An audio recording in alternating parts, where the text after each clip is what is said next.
നമസ്കാരം. ന്യൂസ് മാരത്തണിലേക്ക് സ്വാഗതം. കേന്ദ്ര ധനമന്ത്രി നിർമ്മല സീതാരാമൻ വ്യാഴാഴ്ച ഇടക്കാല ബജറ്റ് അവതരിപ്പിക്കും. ലോക്സഭാ തിരഞ്ഞെടുപ്പ് നടക്കുന്നതിന് തൊട്ടുമുൻപ് ജനപ്രിയ ബജറ്റ് അവതരിപ്പിക്കാനായിരിക്കും സർക്കാർ നീക്കം. ആദായ നികുതി ഇളവുകൾ, ക്ഷേമ പദ്ധതികൾ, സ്ത്രീകൾക്കും കർഷകർക്കുമുള്ള സഹായം അടക്കം ബജറ്റിൽ ഉണ്ടാകാനാണ് സാധ്യത. 2019 ലോക്സഭാ തിരഞ്ഞെടുപ്പിന് മുന്നോടിയായുള്ള ഇടക്കാല ബജറ്റിലാണ് കർഷകർക്ക് വർഷം 6000 രൂപ നൽകുന്ന പ്രധാനമന്ത്രി കിസാൻ സമ്മാൻ നിധിയുടെ പ്രഖ്യാപനം ഉണ്ടായത്. 5 ലക്ഷം വരെ വരുമാനമുള്ളവരെ ആദായ നികുതിയിൽ നിന്ന് ഒഴിവാക്കിയതും അതേ ബജറ്റിൽ തന്നെ. 5 വർഷത്തിന് ശേഷം 2024 പൊതു തെരഞ്ഞെടുപ്പ് നടക്കാനിരിക്കെ 2019-നേക്കാളേറെ പ്രതീക്ഷ ബജറ്റിൽ ജനങ്ങളിലുണ്ട്. ലോക്സഭാ തിരഞ്ഞെടുപ്പ് മുൻനിർത്തി വൻ ജനപ്രിയ പദ്ധതികൾ നിർമ്മല സീതാരാമൻ അവതരിപ്പിക്കുന്ന 6ാമത്തെ ബജറ്റിൽ ഉണ്ടായേക്കും. ശബരിമലയിൽ മാല ഊരി തിരികെ പോയത് കപട ഭക്തരാണെന്ന് മന്ത്രി കെ രാധാകൃഷ്ണൻ. യഥാർത്ഥ ഭക്തരാരും ദർശനം നടത്താതെ തിരികെ പോയിട്ടില്ല. തിരക്ക് നിയന്ത്രിക്കാൻ പോലീസ് നല്ല രീതിയിൽ ഇടപെട്ടു. പോലീസ് ഇടപെട്ടില്ലെങ്കിൽ ഉണ്ടാകുന്ന പ്രയാസങ്ങൾ വേറെയാണ്. പോലീസ് ശരിയായ മുൻകരുതലുകൾ എടുത്തുവെന്നും മന്ത്രി പറഞ്ഞു. എം വിൻസെന്റ് MLA-യുടെ ചോദ്യത്തിനാണ് മന്ത്രിയുടെ മറുപടി. ഇത്തവണത്തെ തീർത്ഥാടന കാലം ദുരിതപൂർണമായിരുന്നു. അനാവശ്യമായ നിയന്ത്രണങ്ങൾ ഏർപ്പെടുത്തി. പമ്പയിൽ മാല ഊരി തിരികെ പോകേണ്ട അവസ്ഥ ഉണ്ടായെന്നും വിൻസെന്റ് MLA പറഞ്ഞിരുന്നു. ഇതിന് മറുപടിയായാണ് മന്ത്രി രംഗത്തെത്തിയത്. ശബരിമല മാസ്റ്റർ പ്ലാനിന്റെ പദ്ധതികൾക്കായി ഹൈപവർ കമ്മിറ്റി രൂപീകരിച്ച് പ്രവർത്തനം പുരോഗമിക്കുകയാണ്. നിരവധി പദ്ധതികൾ ശബരിമലയിൽ നടന്നുവരുന്നു. എന്നാൽ ഭൂമി ലഭ്യമാക്കുന്നതിൽ തടസ്സങ്ങൾ നേരിടുന്നുണ്ടെന്നും മന്ത്രി പറഞ്ഞു. ക്ഷേമ പെൻഷൻ വിതരണം മുടങ്ങിയതുമായി ബന്ധപ്പെട്ട് ഇടപെടൽ ആവശ്യപ്പെട്ട് ഹൈക്കോടതിയിൽ പൊതുതാൽപര്യ ഹർജി. വിഷയത്തിൽ കോടതി അടിയന്തരമായി ഇടപെടണമെന്ന് ആവശ്യം. ചക്കിട്ടപ്പാറയിലെ ജോസഫിന്റെ ആത്മഹത്യയുടെ പശ്ചാത്തലത്തിലാണ് പൊതുതാൽപര്യ ഹർജി. അഭിഭാഷകയായ ഷിബിയാണ് ഹർജി നൽകിയത്. ഹർജിയിൽ കേന്ദ്ര സംസ്ഥാന സർക്കാരുകൾക്കും സാമൂഹ്യനീതി വകുപ്പിനും ഹൈക്കോടതി നോട്ടീസ് നൽകി. വിഷയത്തിൽ മറുപടി തേടിക്കൊണ്ടാണ് ഹൈക്കോടതിയുടെ നോട്ടീസ്. ഹർജി അടുത്തയാഴ്ച വീണ്ടും പരിഗണിക്കും. ഒക്ടോബറിൽ കേന്ദ്രം സംസ്ഥാനത്തിന് 602 കോടി കുടിശ്ശിക അടക്കം നൽകിയെന്നും സെസ് തുകയും കേന്ദ്രവിഹിതവും ഉണ്ടായിട്ടും സംസ്ഥാന സർക്കാർ പെൻഷൻ നൽകിയിട്ടില്ലെന്നുമാണ് ഹർജിയിലെ വാദം. സംസ്ഥാനം കണ്ട ഏറ്റവും വലിയ തട്ടിപ്പായ ഹൈറിച്ച് സാമ്പത്തിക തട്ടിപ്പ് പുറത്തുവന്ന് 3 മാസം കഴിഞ്ഞിട്ടും പ്രതികൾ സുരക്ഷിതർ. സംസ്ഥാന പോലീസ് പ്രതികൾക്ക് കവചമൊരുക്കുകയാണെന്ന ആരോപണവുമായി കോൺഗ്രസ് നേതാവ് അനിൽ അക്കര രംഗത്തെത്തി.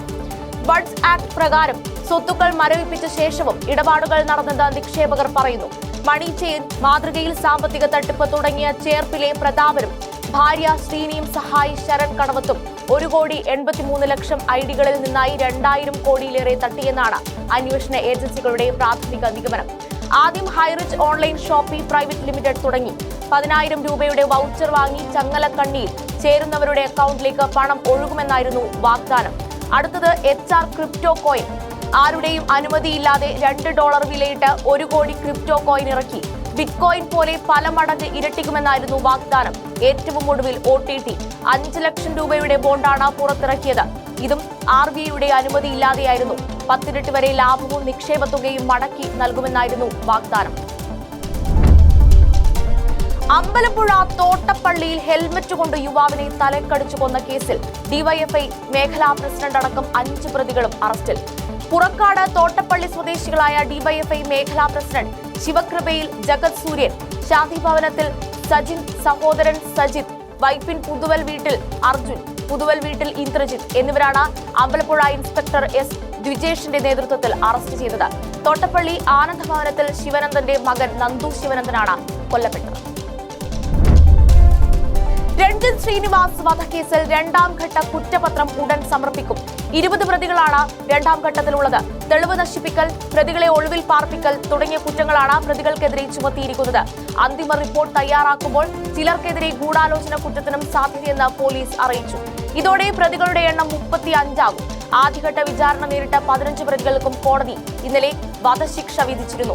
2021 ഡിസംബർ 19-നാണ് ആലപ്പുഴ വെള്ളക്കിണറുള്ള വീട്ടിൽ അതിക്രമിച്ചു കയറിയ പോപ്പുലർ ഫ്രണ്ട് പ്രവർത്തകർ അമ്മയുടെയും ഭാര്യയുടെയും മകളുടെയും മുന്നിൽ വെച്ച് രഞ്ജിത്തിനെ കൊലപ്പെടുത്തിയത്. തലേന്ന് SDPI നേതാവ് KS ഷാൻ കൊല്ലപ്പെട്ട മണിക്കൂറുകൾക്കകമായിരുന്നു രഞ്ജിത്തിനെ വധിച്ചത്. SDPI നേതാവായിരുന്ന മണ്ണഞ്ചേരി സ്വദേശി അഡ്വക്കേറ്റ് KS ഷാനിനെ കൊലപ്പെടുത്തിയ കേസ് ആലപ്പുഴ അഡീഷണൽ സെഷൻ കോടതി വെള്ളിയാഴ്ച പരിഗണിക്കും. 11 BJP RSS പ്രവർത്തകർ പ്രതികളായ സംഭവത്തിൽ 2 കേസുകളാണ് ആലപ്പുഴ അഡീഷണൽ സെഷൻ 3ാം കോടതിയിൽ നിലവിലുണ്ടായിരുന്നത്. എന്നാൽ ആദ്യം പിടിയിലായ 9 പ്രതികളുടെ കേസും പിന്നീട് പിടിയിലായ 2 പ്രതികളുടെ കേസും ഒന്നിച്ച് വിചാരണ ചെയ്യാൻ കഴിഞ്ഞ 11-ന് സെഷൻ കോടതി ഉത്തരവിട്ടു. കേസിൽ ആഭ്യന്തര വകുപ്പ് സ്പെഷ്യൽ പ്രോസിക്യൂട്ടറെ നിയമിച്ചിട്ടുണ്ട്. പോലീസ് ജനങ്ങളോട് മാന്യമായി പെരുമാറണമെന്ന് വീണ്ടും DGP ഷെയ്ഖ് ദർവേസ് സാഹിബിന്റെ സർക്കുലർ. പൊതുജനങ്ങളോട് ചില പോലീസുകാർ മാന്യതയ്ക്കും അന്തസ്സിനും നിരക്കാത്ത രീതിയിൽ സംസാരിക്കുന്നു. സംഭാഷണത്തിൽ സഭ്യമായ പദപ്രയോഗങ്ങൾ ഉപയോഗിക്കണം. ഇതിന് ബോധവൽക്കരണ ക്ലാസുകൾ നൽകണമെന്നും സർക്കുലറിൽ പറയുന്നു. ഹൈക്കോടതി നിർദ്ദേശപ്രകാരമാണ് സർക്കുലർ. മേലാധികാരികൾ പോലീസുകാരുടെ പെരുമാറ്റം നിരീക്ഷിക്കണമെന്നും DGP ആവശ്യപ്പെട്ടു. പൊതുജനങ്ങളോടുള്ള പോലീസ് ഉദ്യോഗസ്ഥരുടെ പെരുമാറ്റം നിരീക്ഷിക്കണമെന്നും കുറ്റക്കാർക്കെതിരെ കർശന നടപടി സ്വീകരിക്കേണ്ടതാണെന്നും സർക്കുലറിൽ ഉണ്ട്. സിനിമ റിലീസിന് പിന്നാലെ ഓൺലൈൻ യൂട്യൂബ് വ്ളോഗർമാർ നടത്തുന്ന മോശം റിവ്യൂകൾ തടയുന്നതിന് സിനിമാ പ്രവർത്തകർക്കും പൊതുജനങ്ങൾക്കും വിവരങ്ങൾ നൽകാൻ വെബ് പോർട്ടൽ അടക്കം വേണമെന്നുള്ള നിർദ്ദേശങ്ങളിൽ വിശദ റിപ്പോർട്ട് നൽകാൻ അമിക്കസ് ക്യൂറിയോട് ഹൈക്കോടതി നിർദ്ദേശിച്ചു. റിവ്യൂ ബോംബിംഗ് തടയാനുള്ള നിർദ്ദേശങ്ങൾ നൽകുന്ന പ്രോട്ടോകോൾ സംസ്ഥാന പോലീസ് മേധാവി മുൻപ് കോടതിയിൽ നൽകിയിരുന്നു. ഇത് പരിശോധിച്ചതിന്റെ അടിസ്ഥാനത്തിൽ റിപ്പോർട്ട് നൽകാനാണ് justice Devan Ramachandran amicus curiae advocate Shyam പത്മനോട് നിർദ്ദേശിച്ചത്. കൊച്ചി വാട്ടർ മെട്രോ 4 സ്റ്റേഷനുകളുടെ പണി പൂർത്തിയായിട്ടും സർവീസ് തുടങ്ങാൻ വൈകുന്നു. കൊച്ചി നഗരത്തിൽ നിന്ന് ദ്വീപ് മേഖലകളിലേക്കുള്ള സർവീസുകളാണ് ബോട്ടില്ലാത്തതിനാൽ തുടങ്ങാത്തത്.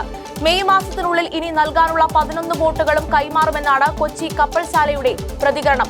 6 മാസത്തിനുള്ളിൽ 10 ലക്ഷം യാത്രക്കാരുമായി ഹിറ്റായ വാട്ടർ മെട്രോ 9 സ്റ്റേഷനുകൾ തയ്യാറായെങ്കിലും സർവീസ് ഉള്ളത് 5 മാത്രമാണ്. നഗരത്തിൽ നിന്ന് ദ്വീപ് ഗ്രാമത്തിലേക്കുള്ള വാട്ടർ മെട്രോ സർവീസുകളാണ് സ്റ്റേഷൻ തയ്യാറായിട്ടും തുടങ്ങാത്തത്. ചിറ്റൂർ, മുളവുകാട്, ഏലൂർ, ചേരനല്ലൂർ സ്റ്റേഷനുകൾ തയ്യാറാണ്. പക്ഷേ ബോട്ട് മാത്രമില്ല. ബംഗളൂരു കണ്ണൂർ എക്സ്പ്രസ് കോഴിക്കോട് വരെ നീട്ടാനുള്ള ആവശ്യത്തിന് റെയിൽവേ ബോർഡ് അംഗീകാരം നൽകി. അധികം താമസിയാതെ തന്നെ സർവീസ് തുടങ്ങുന്ന തീയതി പ്രഖ്യാപിക്കും. കുറച്ചു വർഷങ്ങളായി റെയിൽവേ ബോർഡിന് മുൻപിലും പാർലമെന്റിലും നിരന്തരം ഉന്നയിച്ച വിഷയമാണ് പരിഹരിക്കപ്പെടുന്നത്. മലബാറിലെ ബംഗളൂരു യാത്രക്കാരുടെ ബുദ്ധിമുട്ടുകൾക്ക് ഒരു പരിധിവരെ ആശ്വാസമാകുന്നതാണ് തീരുമാനം. ബംഗളൂരുവിൽ നിന്ന് രാത്രി 9:35 പുറപ്പെടുന്ന വണ്ടി പിറ്റേന്ന് 10:55 കണ്ണൂരും 12:40 കോഴിക്കോടും എത്തും. തലശ്ശേരി, വടകര, കൊയിലാണ്ടി സ്റ്റേഷനുകളിൽ സ്റ്റോപ്പ് ഉണ്ടാകും. കോഴിക്കോട് നിന്ന് 3:30 ബംഗളൂരുവിലേക്ക് പുറപ്പെടുക. പിറ്റേന്ന് പുലർച്ചെ 6:35 ബംഗളൂരുവിൽ എത്തും. നിയമസഹായം തേടിയെത്തിയ യുവതിയെ ബലാത്സംഗം ചെയ്ത കേസിൽ മുൻ സർക്കാർ അഭിഭാഷകൻ PG മനു പോലീസിൽ കീഴടങ്ങി. എറണാകുളം പുത്തൻകുരിശ് പോലീസ് സ്റ്റേഷനിലെത്തിയാണ് കീഴടങ്ങിയത്. ഹൈക്കോടതിയും സുപ്രീം കോടതിയും PG മനുവിന്റെ മുൻകൂർ ജാമ്യാപേക്ഷ തള്ളിയിരുന്നു. സുപ്രീം കോടതി 10 ദിവസത്തിനകം ഹാജരാകാൻ ആവശ്യപ്പെട്ടതിന് പിന്നാലെയാണ് ഈ കീഴടങ്ങൽ. നേരത്തെ ഹൈക്കോടതി പോലീസിൽ കീഴടങ്ങാൻ പറഞ്ഞെങ്കിലും PG മനു സുപ്രീം കോടതിയെ സമീപിക്കുകയായിരുന്നു. 2018 നടന്ന പീഡനക്കേസിൽ ഇരയായ യുവതി പോലീസ് ഉദ്യോഗസ്ഥൻ പറഞ്ഞതിന്റെ അടിസ്ഥാനത്തിലാണ് നിയമോപദേശത്തിനായി അഭിഭാഷകനായ PG മനുവിനെ സമീപിക്കുന്നത്. നിയമസഹായം നൽകാനെന്ന പേരിൽ യുവതിയെ മനുവിന്റെ കടവന്ത്രയിലെ ഓഫീസിൽ വിളിച്ചു വരുത്തി ബലമായി പീഡിപ്പിച്ചുവെന്നാണ് പരാതി. കാസർഗോഡ് 59കാരനിൽ നിന്ന് പണം തട്ടിയ ഹണി ട്രാപ്പ് സംഘം പിടിയിൽ. ദമ്പതികൾ ഉൾപ്പെടെ 7 പേരെ മേൽപ്പറമ്പ് പോലീസാണ് പിടികൂടിയത്. മംഗളൂരുവിൽ എത്തിച്ച് നഗ്ന ചിത്രങ്ങൾ പകർത്തി ഭീഷണിപ്പെടുത്തുകയായിരുന്നു. 5 ലക്ഷം രൂപയാണ് മാങ്ങാട് സ്വദേശിയിൽ നിന്ന് തട്ടിയെടുത്തത്. വീണ്ടും ഭീഷണി തുടരുകയും കൂടുതൽ പണം ആവശ്യപ്പെട്ടപ്പോൾ പരാതി നൽകുകയായിരുന്നു പരാതിക്കാരൻ. അറസ്റ്റിലായ സംഘം റിമാൻഡിലായി. കോട്ടയം ചങ്ങനാശ്ശേരി കുറിച്ചി റോഡ് മുറിച്ച് കടക്കുന്നതിനിടെ പിക്കപ്പ് വാൻ ഇടിച്ച് 2 പേർ മരിച്ചു. ചങ്ങനാശ്ശേരി ആറ്റുവാക്കേരിച്ചിറ PD വർഗീസ്, വല്ലുമച്ചിറ കല്ലംപറമ്പിൽ പരമേശ്വരൻ എന്നിവരാണ് മരിച്ചത്. MC റോഡിൽ കുറിച്ചി ഇന്ന് രാത്രി 8 മണിയോടെയായിരുന്നു അപകടമുണ്ടായത്. കേരള കർഷക യൂണിയന്റെ കേര കർഷക സൗഹൃദ സംഗമ പരിപാടിയിൽ പങ്കെടുത്ത് മടങ്ങുന്നതിനിടെയായിരുന്നു അപകടം. റോഡ് മുറിച്ച് കടക്കുന്നതിനിടെ ചങ്ങനാശ്ശേരി ഭാഗത്തു നിന്നെത്തിയ പിക്കപ്പ് വാൻ ഇടിക്കുകയായിരുന്നു. ഇടിയുടെ ആഘാതത്തിൽ റോഡിലേക്ക് തെറിച്ചു വീണ ഇരുവരുടെയും ഓടിക്കൂടിയവർ ചേർന്ന് മെഡിക്കൽ കോളേജ് ആശുപത്രിയിൽ എത്തിച്ചെങ്കിലും മരണപ്പെട്ടു. പ്രധാനമന്ത്രി നരേന്ദ്രമോദിയെ പരിഹസിച്ച കോൺഗ്രസ് ദേശീയ അധ്യക്ഷൻ മല്ലികാർജ്ജുൻ ഖർഗെക്കെതിരെ BJP രാഹുൽ ഗാന്ധിയെ നിങ്ങൾ പിന്തുടരുകയാണെങ്കിൽ അടുത്ത തിരഞ്ഞെടുപ്പോടെ കോൺഗ്രസ് അവസാനിക്കും. ഗാന്ധി കുടുംബത്തിന്റെ ആധിപത്യമാണ് കോൺഗ്രസിന്റെ തകർച്ചയ്ക്കുള്ള പ്രധാന കാരണമെന്ന് കേന്ദ്രമന്ത്രി രാജീവ് ചന്ദ്രശേഖർ പറഞ്ഞു. കർണാടകയിൽ നിന്നുള്ള പരിചയസമ്പന്നരായ മുതിർന്ന നേതാവാണ് മല്ലികാർജ്ജുൻ ഖാർഗെ. തീർച്ചയായും ഞാൻ അദ്ദേഹത്തിനെതിരെ ഏതെങ്കിലും തരത്തിലുള്ള അധിക്ഷേപം ഉന്നയിക്കുന്നില്ല. രാഹുൽ ഗാന്ധി ഇറക്കിവിടുന്ന വഴിയിലൂടെ പോവുകയാണെങ്കിൽ ഇത് കോൺഗ്രസിന്റെ അവസാന തിരഞ്ഞെടുപ്പായിരിക്കുമെന്നും രാജീവ് ചന്ദ്രശേഖർ പരിഹസിച്ചു. അയോധ്യ രാമക്ഷേത്ര പ്രതിഷ്ഠയ്ക്ക് പിന്നാലെ ഭക്തരുടെ വൻ തിരക്കാണ് അനുഭവപ്പെടുന്നത്. സന്ദർശകരുടെ തിരക്ക് കണക്കിലെടുത്ത 8 പുതിയ വിമാനങ്ങളാണ് അയോധ്യയിലേക്ക് സ്പൈസ് ജെറ്റ് പ്രഖ്യാപിച്ചിരിക്കുന്നത്. വ്യാഴാഴ്ച മുതൽ ഇവയുടെ സർവീസ് ആരംഭിക്കും. ഡൽഹി, ചെന്നൈ, അഹമ്മദാബാദ്, ജയ്പൂർ, പട്ന, ദർഭംഗ, മുംബൈ, ബംഗളൂരു എന്നിവിടങ്ങളിൽ നിന്നാകും വിമാന സർവീസ് ഉണ്ടാകുക. ട്രിപ്പ് അഡ്വൈസർ അടക്കമുള്ള രാജ്യാന്തര സഞ്ചാര സേവന ദാതാക്കൾ അയോധ്യ ദർശനത്തിന് വിവിധ പാക്കേജുകൾ പ്രഖ്യാപിച്ചു കഴിഞ്ഞു. സ്ത്രീകളുടെ പാർട്ടി പദവികളെ പുരുഷ നേതാവുമായുള്ള ബന്ധത്തോട് ചേർത്ത് വെക്കുന്ന പ്രവണത ഇടതു പാർട്ടികളിൽ ഉൾപ്പെടെ ഉണ്ടെന്ന് CPI ദേശീയ നിർവാഹക സമിതി അംഗവും ദേശീയ മഹിളാ ഫെഡറേഷൻ ജനറൽ സെക്രട്ടറിയുമായ ആനി രാജ സ്ത്രീ പൊതുരംഗത്തേക്ക് വന്നാൽ ഭർത്താവ്, ഭാര്യ, അച്ഛൻ, മകൾ, സഹോദരൻ, സഹോദരി എന്നീ ബന്ധങ്ങൾ ഉയർത്തി ആണിന്റെ പേരിൽ സ്ത്രീയെ അഭിസംബോധന ചെയ്യുന്ന പ്രവണതയുണ്ടെന്ന് ആനി രാജ പറഞ്ഞു. എത്ര മുതിർന്ന സ്ഥാനത്തെത്തിയാലും സ്ത്രീ വിരുദ്ധത രീതി ഇടതുപക്ഷ പാർട്ടികളിൽ ഉണ്ട്. പുരുഷാധിപത്യ മനോഭാവത്തിന്റെ പ്രതിഫലനമാണിതെന്നും ആനി രാജ പറഞ്ഞു. ലോക്സഭാ തിരഞ്ഞെടുപ്പുമായി ബന്ധപ്പെട്ട് ഇന്ത്യ മുന്നണിയിൽ സീറ്റ് വിഭജന ചർച്ചകൾ പുരോഗമിക്കുന്നതിനിടെ ഉത്തർപ്രദേശിലെ 16 മണ്ഡലങ്ങളിൽ സ്ഥാനാർത്ഥി പ്രഖ്യാപനവുമായി സമാജ്വാദി പാർട്ടി അധ്യക്ഷൻ അഖിലേഷ് യാദവ്, ഭാര്യ ഡിംപിൾ യാദവ് ഉൾപ്പെടെയുള്ളവരുടെ പട്ടികയാണ് പുറത്തുവിട്ടത്. പാർട്ടിക്ക് ഏറ്റവും മികച്ചതാണെന്ന് തോന്നുന്നത് ചെയ്യുമെന്നും കോൺഗ്രസിന്റെ അനുമതി ആവശ്യമില്ലെന്ന് അഖിലേഷ് പ്രതികരിച്ചു. വകുപ്പില്ലാ മന്ത്രിയായി തുടരുന്ന സെന്തിൽ ബാലാജിക്ക് മദ്രാസ് ഹൈക്കോടതിയുടെ രൂക്ഷ വിമർശനം. അറസ്റ്റിലായി 230 ദിവസമായിട്ടും സെന്തിൽ മന്ത്രിയായി തുടരുകയാണെന്ന് കോടതി ചൂണ്ടിക്കാട്ടി. സാധാരണ ജീവനക്കാരായിരുന്നെങ്കിൽ സസ്പെൻഡ് ചെയ്യപ്പെട്ടേയെന്നും സെന്തിലിന്റെ ജാമ്യാപേക്ഷ പരിഗണിക്കുന്നതിനിടെ കോടതി വിമർശിച്ചു. ജസ്റ്റിസ് ആനന്ദ് വെങ്കടേഷാണ് മന്ത്രിക്കെതിരെ പരാമർശം നടത്തിയത്. സെന്തിലിന്റെ സഹോദരന്റെ പേരും കുറ്റപത്രത്തിലുണ്ടെന്നും അയാൾ ഒളിവിലാണെന്നും ജാമ്യം നിഷേധിച്ച ഉത്തരവിൽ കോടതി സൂചിപ്പിച്ചു. സഹോദരൻ ഒളിവിലാണെന്ന് ചൂണ്ടിക്കാട്ടി ജാമ്യം നിഷേധിക്കരുതെന്ന് സെന്തിലിനു വേണ്ടി ഹാജരായ മുതിർന്ന അഭിഭാഷകൻ ആരാമ്യ സുന്ദരം ആവശ്യപ്പെട്ടു. അങ്ങനെ ജാമ്യം നിഷേധിക്കരുതെന്ന് സുപ്രീം കോടതിയുടെ ഉത്തരവുണ്ടെന്നും അദ്ദേഹം കോടതിയിൽ പറഞ്ഞു.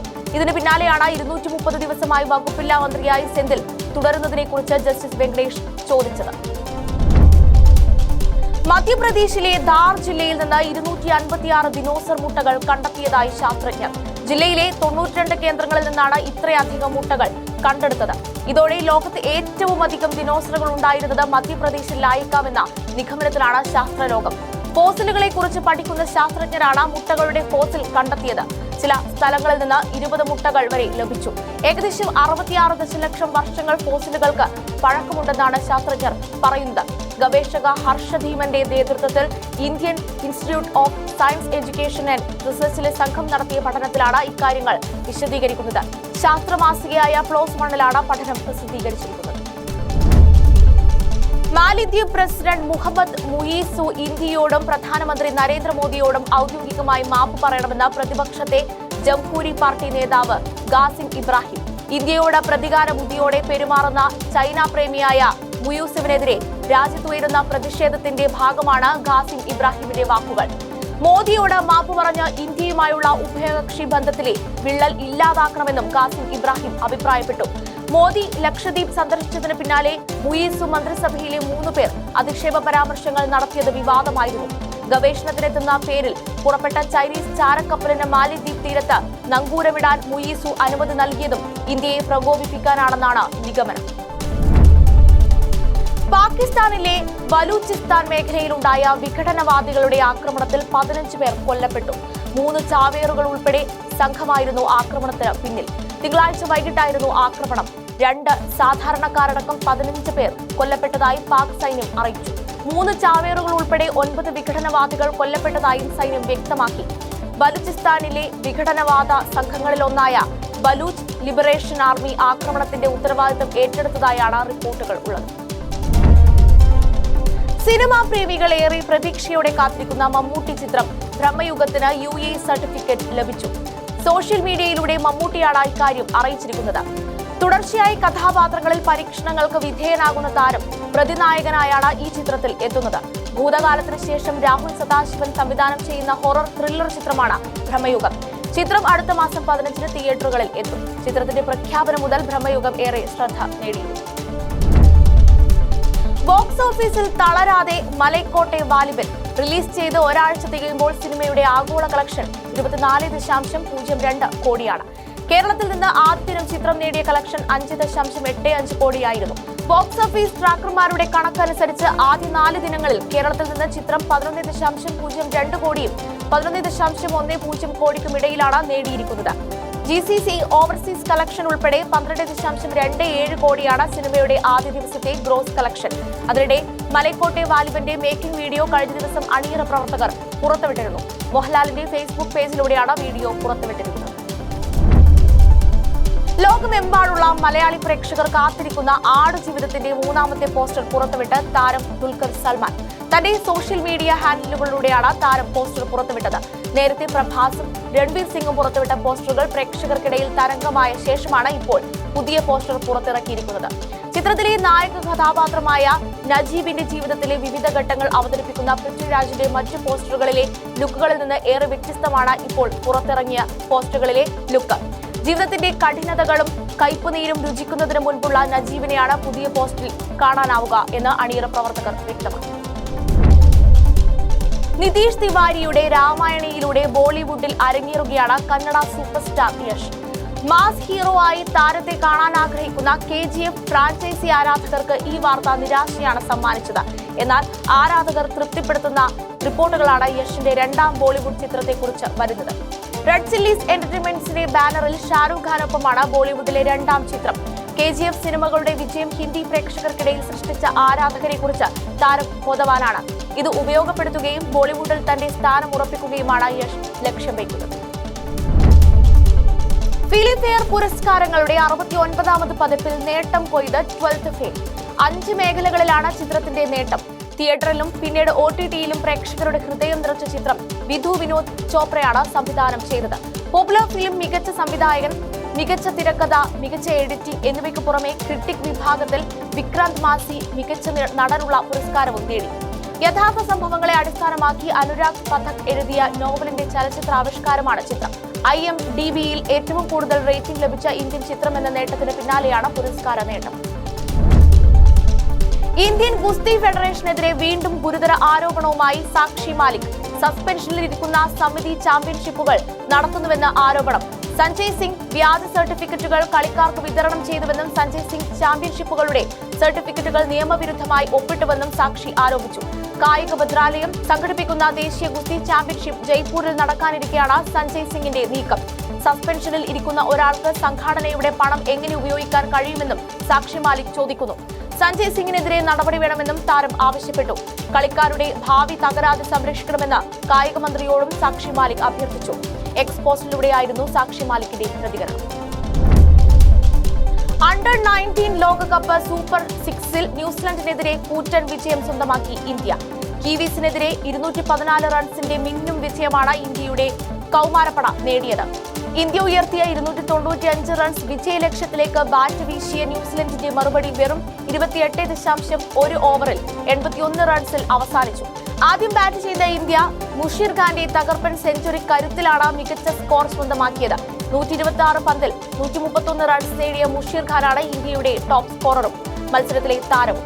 മറുപടി ബാറ്റിംഗിൽ ഇന്ത്യക്ക് വേണ്ടി സൗമി കുമാർ പാണ്ഡെ 4 വിക്കറ്റെടുത്ത് തിളങ്ങി. BCCI സെക്രട്ടറി ജയ് ഷാ സ്ഥാനമൊഴിഞ്ഞേക്കുമെന്ന സൂചന.